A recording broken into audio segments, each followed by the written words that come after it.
近年不少內地餐飲品牌南下來港開店，港人無需北上都可享用內地各種特色美食，如綠茶餐廳、泰義老壇子酸菜魚、陳鵬鵬潮汕菜館等。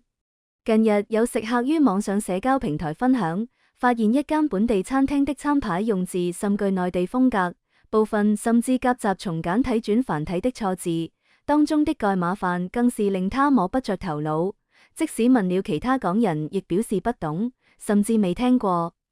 至於餐牌部分用字亦未有轉用香港叫法，如西紅柿、土豆，香港分別稱為番茄及薯仔；香乾飯、土尖等，亦未能明白到底指的什麼食物。就連涼拌，亦有涼與涼兩種演繹方法。明白店方來港開店，希望能用上繁體字，但錯漏實在太多。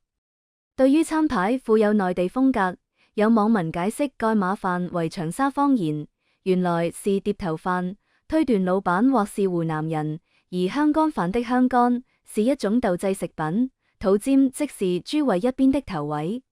也有網民笑指老闆算有誠意，見過有全間簡體字。另外，有網民留意到餐廳定價太貴，單是一個番茄炒蛋飯不連餐飲，以索價69元碟頭飯嚟講，嗰價錢都好高端。